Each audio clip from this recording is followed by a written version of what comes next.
अस्सलाम वालेकुम रहमतुल्लाहि व बरकातुहू। उम्मीद करती हूँ कि आप सब खैरियत से होंगे। Welcome to my YouTube channel Wasim's kitchen. आज की जो रेसिपी मैं आपके साथ शेयर करने लगी हूँ वो है हलीम की रेसिपी। अक्सर लोग इसे दलीम भी कहते हैं। तो आते हैं मज़ेदार सी हलीम की रेसिपी की तरफ। बिस्मिल्लाहिर्रहमानिर्रहीम। वक्त ज़ाया नहीं करेंगे, टिप्स एंड ट्रिक्स आपके साथ शेयर करती रहूँगी और डिटेल में रेसिपी इसीलिए शेयर की है ताकि आपकी जो हलीम बनाने की मुकम्मल रेसिपी है वो ज़रा भी ख़राब ना हो, मज़ेदार सा ये रेशेदार हलीम बनकर तैयार हो। तो चले आते हैं रेसिपी की तरफ। यहाँ मैंने ले ली है 2 कप चने की दाल है, 2 कप ही इसमें ली है मैंने माश की दाल, 1 कप मसूर की दाल है और 1 कप मैंने ली है मूंगी की दाल और 1 कप चावल। ये 5 चीज़ें मैंने ली हैं और इसे 1 रात के लिए भिगो दिया था। अगर आप इसे जल्दी बनाना चाहते हैं तो आपने इन तमाम तर चीज़ों को 2 घंटे पहले भिगो लेना है, मगर इसमें गर्म पानी आपने शामिल करना है। मैंने इन तमाम चीज़ों को 1 रात पहले भिगो दिया था और ये कप इस कप के मेजरमेंट के हिसाब से किया था। अगर वज़न में देखा जाए तो इस कप में 250 ग्राम तमाम तर चीज़ें होती हैं। 1 कप के बराबर होता है 250 ग्राम। तो एक एक पाव के हिसाब से मैंने इसमें चीज़ें डाली है। लेकिन चने की दाल और माश की दाल आधा आधा किलो है, उससे बहुत ही लेसदार हलीम बनकर तैयार होता है। दालों को मैंने 1 रात पहले भिगोया है और उसके बाद हमने अच्छी तरह से इसको धो लेना है और उसके बाद हमने इसे बड़े देगचे में डाल दिया है। तकरीबन यहाँ पर मैंने 6 से 7 लीटर पानी डाल दिया है और उसके बाद हम इसमें 1 चम्मच भरकर नमक शामिल कर देंगे। आप 1 से 1.5 चम्मच भी इसमें शामिल कर सकते हैं। ढक्कन ढक देंगे और उसके बाद इसे पका लेंगे। इतनी देर के लिए हमने इसे पकाना है कि तमाम तर दालें मुकम्मल तौर पर गल जाएं। यहाँ मैंने आपको शुरू में दिखाया था कि जो चने की दाल है वो 1 रात भिगोने से किस कदर नरम हो चुकी है। तो तकरीबन 1 घंटे में ये दालें मुकम्मल तौर पर गल जाएंगी। तो अब आ जाते हैं हलीम मसाला की तरफ, जिसको हम घर में तैयार करेंगे। किसी भी पैकेट से हम ये हलीम नहीं तैयार करेंगे। यहाँ मैंने 2 बड़े चम्मच ज़ीरा ले लिया है, 2 चम्मच मैंने कुटी लाल मिर्च शामिल की है, 3 अदद मैंने तेज़ पत्ता लिया है, 1 से 1.5 चम्मच भरकर हम इसमें साबुत काली मिर्च का इस्तेमाल करेंगे। 1 छोटा चम्मच लौंग लेंगे। अगर देखा जाए तो ये 12 से 15 अदद लौंग ली है। और उसके बाद हमने इसमें शामिल करना है 4 से 5 या 5 से 6 छोटी इलायची, जिसे हरी इलायची ग्रीन कार्डमम भी कहा जाता है। अगली चीज़ हमने इसमें शामिल कर लेनी है 1 अदद बड़ी इलायची। बहुत स्ट्रॉन्ग फ्लेवर होता है। अगर आप चाहें तो 2 बड़ी इलायची, काली इलायची जिसको कहा जाता है, वो शामिल कर सकते हैं। यहाँ मेरे पास छोटे छोटे से टुकड़े हैं दालचीनी के। अगर आपके पास बड़े साइज़ में है तो 3 से 4 अदद आप वो शामिल कर सकते हैं। यहाँ मैंने छोटे टुकड़े इस्तेमाल किए हैं। उसके बाद आ जाते हैं जायफल और जवतरी की तरफ। तो यहाँ पर मैंने ले ली है जवतरी के, एक पूरी जवतरी के मैंने फूल लिया है, तकरीबन ये 2 इंच के बराबर है। और उसके बाद ले ली है जायफल। जायफल का मैंने आधा हिस्सा लिया है। ये गोल सा एक बड़े साइज़ की बॉल होती है जिसको मैंने तोड़ा है, तो इसका आधी बॉल मैंने ले ली है। उसके बाद हमने इसमें शामिल कर देना है 2 चम्मच भरकर साबुत धनिया। ये तमाम मिसालों को हमने अच्छी तरह से ड्राई रोस्ट कर लेना है 1 से 1.5 मिनट के लिए, ताकि इसमें अच्छी सी खुशबू आ जाए और इसका कलर चेंज है। उसके बाद हमने इसे ग्राइंड कर लेना है और उस ग्राइंड करने के बाद आपको इसे छानने की ज़रूरत नहीं है, क्योंकि जितनी देर हलीम पकेगा उतने में ये जो बाकी के जो जायफल, जावित्री, इलायची के जो ज़रात होते हैं, बाल होते हैं, वो उसमें मुकम्मल तौर पर घुल जाएंगे। इनमें भी फ्लेवर्स होते हैं, तो आप इसे बिल्कुल भी डिस्कार्ड मत कीजिएगा। यहाँ कुछ मज़ीद मिसाले शामिल करेंगे। 1 से 1.5 चम्मच आप इसमें शामिल कर लीजिए लाल मिर्च का पाउडर। हल्दी इसमें ज़रा ज़्यादा जाती है, 1 बड़ा चम्मच भरकर मैंने इसमें हल्दी शामिल की है। नमक 1 से 1.5 चम्मच शामिल कीजिए या फिर जायके के हिसाब से, क्योंकि हमने इसमें हरी मिर्च शामिल नहीं की है, मगर इसमें हमने काली मिर्च और कुटी लाल मिर्च का भी इस्तेमाल किया है और दालें गलाने के लिए भी हमने इसमें नमक शामिल किया था। ये हमारे पास हलीम का मज़ेदार सा, खुशबूदार सा, जायकेदार सा घर से तैयार किया हुआ मिसाला तैयार है। तो चले आते हैं हलीम बनाने के लिए जो हमने गोश्त का कौरमा बनाना है उसकी तरफ आते हैं। तकरीबन 2 कप के बराबर मैंने घी लिया है, उसको मेल्ट कर लिया है। घी में तैयार करें, बहुत ही मज़ेदार बनकर तैयार होगा। 3 बड़े साइज़ की प्याज है जिसको मैंने बारीक कट किया है और उसके बाद हम इसे फ्राई करेंगे। सेम रेसिपी ट्राई कीजिएगा, इंशाल्लाह बहुत ज़बरदस्त बनकर तैयार होगा हलीम। एक मरतबा अगर किसी ने ये रेसिपी ट्राई करके आपके हाथ का हलीम खा लिया ना, यकीन करें उसने आपसे रेसिपी ज़रूर पूछनी है। मैंने इस रेसिपी को ट्राई करके जिसको खिलाया है, यकीन करें उन्होंने मुझसे रेसिपी दोबारा पूछी है और फरमाइश पर भी दोबारा बनवाई गई है। हमने इसे प्याज को इतना फ्राई कर लेना है कि गोल्डन कलर आ जाए और उसके बाद हमने फ्लेम को बंद कर देना है। अच्छा, एक टिप मैं आपके साथ यहाँ पर शेयर करते चलती हूँ कि फ्राई प्याज जलने की तरफ जाने से पहले ही हम किस तरह से निकालें। जब प्याज आधा डन हो जाता है ना, उसके बाद आपने फ्लेम ऑफ कर देनी है, क्योंकि जो ऑयल है वो अच्छा खासा हीट हुआ हुआ होता है। उसी में ही हमने बाकी तमाम तर प्याज को फ्राई कर लेना है। इतनी देर में गोल्डन कलर खूबसूरत सा आ जाता है, फ्लेम ऑफ कर दीजिएगा। अब आ जाते हैं, गोल्डन प्याज हो गई है, इसे हम अलहदा कर देते हैं। आते हैं गोश्त की तरफ। यहाँ मैंने 1 किलो गोश्त लिया है। देखिए यहाँ पर कितना लेसदार से ये गोश्त है। कोशिश कीजिएगा कि दस्ती का गोश्त इस्तेमाल करें, उससे बहुत ही लेसदार हलीम बनकर तैयार होता है। ये देखिए बोटी बोटी रेशा रेशा लैदा होगा इस गोश्त से। बड़े बड़े से मैंने पीसेस रखे हैं। 1 किलो मैं यहाँ गोश्त इस्तेमाल कर रही हूँ। हमने फ्लेम अब ऑन कर दी है, क्योंकि जब हमने प्याज हाफ डन किए थे उस वक्त मैंने फ्लेम ऑफ कर दी थी और उसी ऑयल में, गर्म ऑयल में हमने गोल्डन कलर आने दिया था। ये एक टिप होती है कि प्याज जलेंगे नहीं, गोल्डन कलर आ जाएगा। तमाम तर गोश्त मैंने शामिल कर देना है कुकर में और हम ये फटाफट से हलीम बनाकर तैयार करेंगे। और इस हलीम में मैं गंदम जौ बिल्कुल भी इस्तेमाल नहीं कर रही हूँ और फिर भी ये लेसदार मज़ेदार सा हलीम बनकर तैयार होगा। हमने इसमें चने की दाल और माश की दाल की क्वांटिटी ज़्यादा रखी है, जिसकी वजह से बहुत ही लेसदार हलीम बनकर तैयार होगा। अच्छा जी, यहाँ पर जो गोश्त है वो हमने अच्छी तरह से फ्राई कर लेना है। यहाँ पर मैं हाई फ्लेम करके गोश्त को फ्राई कर रही हूँ, ताकि इसकी जो रॉ स्मेल है, कच्ची स्मेल है, गोश्त की अपनी खुशबू होती है वो ख़त्म हो जाए। अगर किसी पार्ट में से खून रिलीज़ होना होता है वो यहाँ पर ख़त्म हो जाएगा। अक्सर गोश्त हम जब फ्राई कर रहे होते हैं, चिकन फ्राई कर रहे होते हैं, वहाँ पर से ब्लड रिलीज़ होना स्टार्ट हो जाता है, तो इस पॉइंट पर हम इसको ख़त्म कर देते हैं। अब यहाँ पर 5 से 6 बड़े चम्मच मैंने लहसुन अदरक का पेस्ट शामिल कर लिया है और उसके बाद हमने इसे इतनी देर के लिए पका लेना है कि इतनी देर में गोश्त में से लहसुन अदरक की स्मेल ख़त्म हो जाए। गोश्त की एक अपनी जो स्मेल होती है वो ख़त्म हो जाएगी लहसुन अदरक की वजह से। फ्रेश स्पाइसेस इस्तेमाल कीजिएगा हलीम बनाते हुए, देखिएगा बहुत ज़बरदस्त फ्लेवर्स आते हैं। जो फ्रेश स्पाइसेस के फ्लेवर होते हैं वो हमारे रोज़मर्रा के खानों में से बेहतरीन होते हैं। जो हम स्पाइसेस को ग्राइंड करके रख लेते हैं उनसे कदरे बेहतर होते हैं। ये 3 से 4 मिनट के लिए मैंने इसे फ्राई किया है और उसके बाद इतनी देर में लहसुन अदरक की कच्चेपन की ख़त्म हो गई स्मेल। और जो हमने होममेड हलीम मिक्स तैयार किया है वो अब हम इसमें शामिल कर देंगे। मैं ये तमाम का तमाम शामिल कर दूंगी और यहाँ पर जो कटोरी में जो थोड़ा बहुत रह जाएगा इसमें मैं पानी शामिल करके फिर मैं बाद में इसमें डालूंगी। आप ये आगे वीडियो में देखिएगा। रेसिपी को बिल्कुल भी स्किप मत कीजिएगा, फुल वीडियो वॉच कीजिएगा। इंशाल्लाह बहुत ज़बरदस्त रेसिपी आपको मिलने वाली है। अच्छी तरह से हमने इसे फ्राई कर लेना है।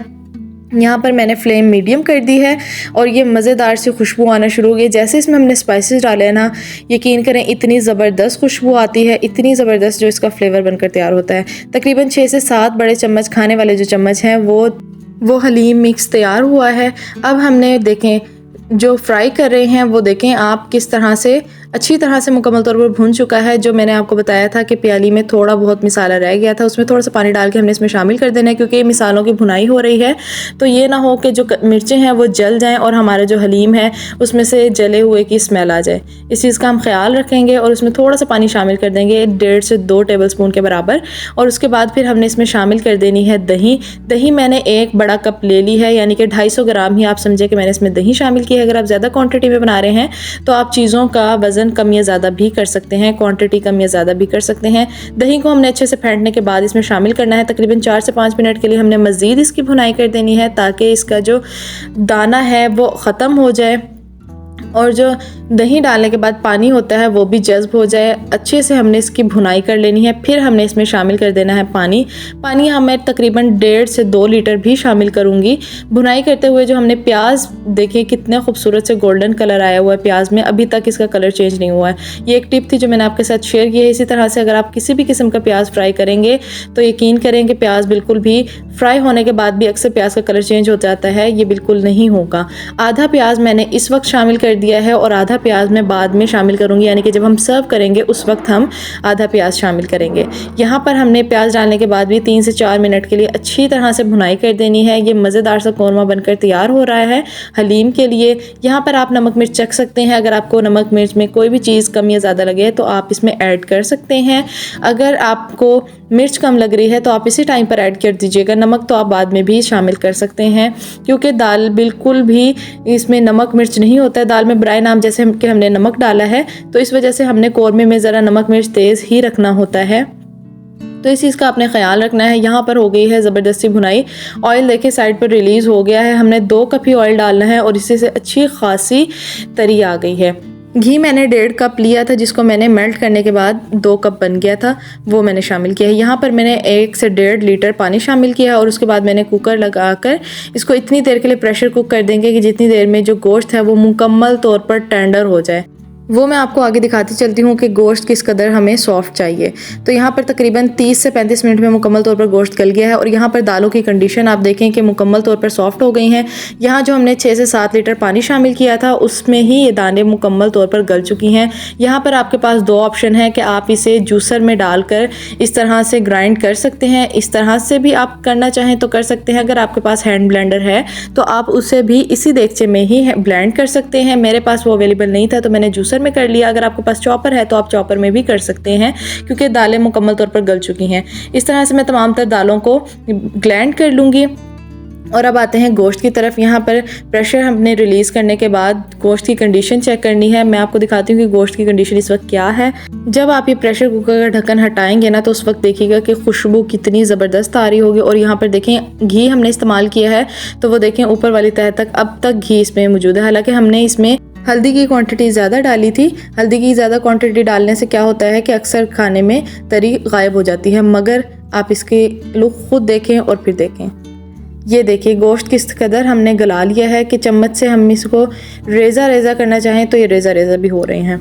तो अब इसकी भी 2 टिप्स मैं आपके साथ शेयर करती चलती हूँ कि किस तरह से जल्दी हम गोश्त के रेशे रेशे अलहदा कर सकते हैं। गोश्त को मैंने एक अलहदा बाउल में निकाल लिया है और उसके बाद अब मैं आपके साथ 2 इसके साथ टिप्स शेयर कर रही हूँ कि हम किस तरह से इसको रेशे रेशे अलहदा कर सकते हैं गोश्त की। ये देखें 2 फोक की हेल्प से आप इसे इस तरह से भी रेशे अलहदा कर सकते हैं। देखें गोश्त आपने ज़्यादा ही गलाना है ताकि रेशे जो हैं वो अलहदा जल्दी से हो जाएं। और दूसरी टिप मैं आपके साथ यहाँ पर एक और शेयर करने वाली हूँ कि हम दूसरे तरीका कौन सा है कि गोश्त को हम इससे भी जल्दी तरीके से रेशे रेशे अलहदा कर सकें।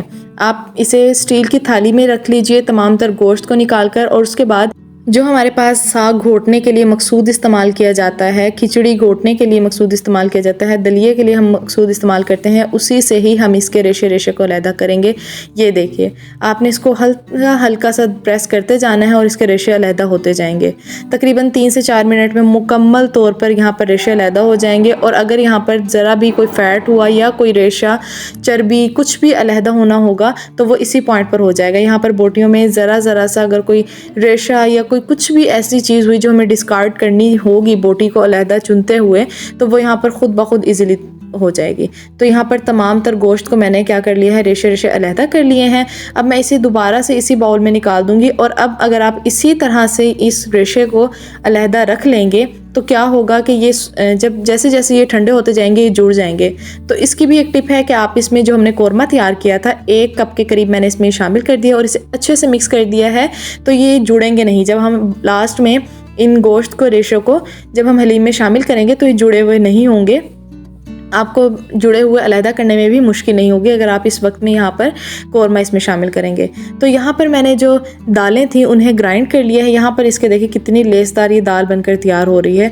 यहाँ मैंने फ्लेम कर दिया है मीडियम फ्लेम पर। अब हमने इसे पका लेना है क्योंकि अब हमने अच्छी तरह से जितनी अच्छी हो सके इसको पका लेंगे, उसी से ही रेशेदार हमारा ये हलीम बनकर तैयार होगा। देखें कितनी ज़बरदस्त इसमें लेस आ रहा है, ये दालों की ही वजह से है। आप इसे गंदम के बग़ैर भी आसानी तैयार कर सकते हैं। ये मैंने आपके साथ रेसिपी शेयर की है। यहाँ पर अब हमने 2 चीज़ों का इस्तेमाल करते हुए इसको पका लेना है। ये वही है जिससे हमने गोश्त के रेशे को अलहदा किया था। मकसूद को हमने इस तरह से इसमें घोटते जाना है।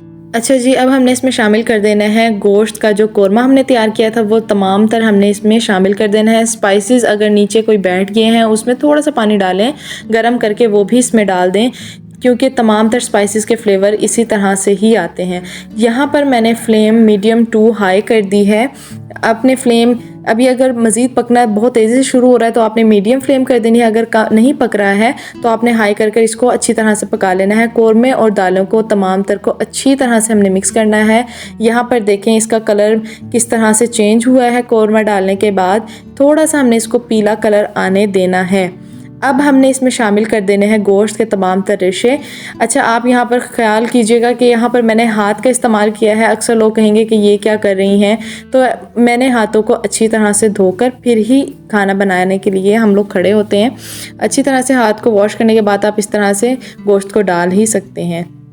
अच्छा जी, अब हमने डालने के बाद 2 चम्मच आपने इसमें इस्तेमाल करने हैं। एक तो ये जो खाने बनाने वाले चम्मच है वो आपने इसमें लाजमी लगाते रहना है, मिक्स करते रहना है, और दूसरा जो मकसूद है उससे हम मुसलसल घोटते रहेंगे। तकरीबन कम से कम मैंने इसको 1 से 1.5 घंटे तक इसी तरह से घोटते ही रखा है। और 1 चम्मच मैंने ये इस्तेमाल किया है, एक मैंने मकसूद इस्तेमाल करते हुए एक इसमें मुसलसल चम्मच हिलाते रही हैं, ताकि मकसूद से ये जो रेशे हैं वो दालों के साथ अच्छी तरह से मिक्स हो जाएं, रेशेदार हमारा हलीम बनकर तैयार हो। और जो दूसरा चम्मच है वो हमने इसलिए इसमें मुसलसल हिलाते रहना है ताकि जो दालें हैं, गोश्त है, वो नीचे बैठे ना, बर्तन के पैंदे को वो चिपके नहीं, वो जो दालें हैं वो बर्तन के पैंदे को लगे नहीं। तो रेशेदार सा ये मज़ेदार सा घर में बनाया हुआ ये हलीम आपको कैसे लगा आपने मुझे कमेंट्स बॉक्स में लाजमी बताना है। रेसिपी अगर किसी भी पॉइंट पर अच्छी लग रही है तो काइंडली चैनल को लाजमी सब्सक्राइब कीजिएगा, अपना फीडबैक मुझसे लाजमी शेयर कीजिएगा, बेल आइकन को प्रेस कीजिएगा ताकि हर ज़बरदस्त रेसिपी का नोटिफिकेशन आप तक बासानी पहुँच सके। तो यहाँ पर मैं इसे मुसलसल मकसूद से घोटती ही जा रही हूँ। तकरीबन आपने इसे 1 से 1.5 घंटा लग जाएगा घोटने में, तभी तो मज़ेदार सा ये रेशेदार हलीम बनकर तैयार होगा। यहाँ पर ये देखें, ये घोटने के बाद अभी इसकी कंडीशन ये है, मज़ीद ये मैं इसको घोट रही हूँ। तकरीबन आधे घंटे के बाद ये मैंने आपको कंडीशन दिखाई है कि ये आधा डन हुआ है। आधे घंटे के बाद इसकी मज़ीद मैं आपको कंडीशन चेक करवाऊंगी। 1 चम्मच मैंने इसमें से निकाला है तो दूसरा डाल दिया है, ताकि हम इसे नीचे से भी चेक करते रहें कि नीचे दालें लग तो नहीं रही पैंदे में। अगर वो लग जाती हैं तो उसमें से दाग की स्मेल आना शुरू हो जाती है। तो इस चीज़ का आपने ख़ास ख्याल रखना है हलीम बनाते हुए, क्योंकि आपने इसमें अच्छी खासी मेहनत की हुई होती है। रेसिपी को आपने इतनी मेहनत के साथ बनाया होता है, तो हमने लास्ट पर अपनी रेसिपी बिल्कुल भी ख़राब नहीं करनी। और यहाँ पर देखें क्या कंडीशन है, कंडीशन देखें आप इस वक्त कि क्या है। ये देखिए घोटते हुए मज़ीद यहाँ पर 1.5 घंटे हो चुके हैं। तकरीबन मैंने इसको 1.5 घंटे के लिए घोटा था, जब मैंने इसमें कौरमा और गोश्त के रेशे डाले थे। उसके बाद इसे 1.5 घंटे घोटने के बाद आप इसकी कंडीशन चेक करें कि कितना रेशेदार मज़ेदार ये हलीम बनकर तैयार हुआ है। घर के मिसालों से हलीम बनकर तैयार किया है।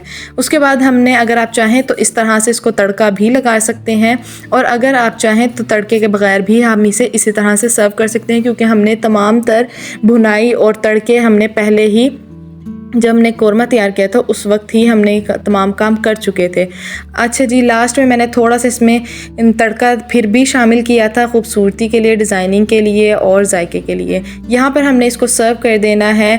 जो हमने ब्राउन प्याज की थी वो हरी मिर्च से, धनिया पत्ता से, लीमू से और चाट मसाले से, थोड़ा सा गरम मसाला भी गार्निश कीजिएगा। बहुत ही ज़बरदस्त लगता है, मज़ेदार सा हलीम बनकर तैयार हो गया है।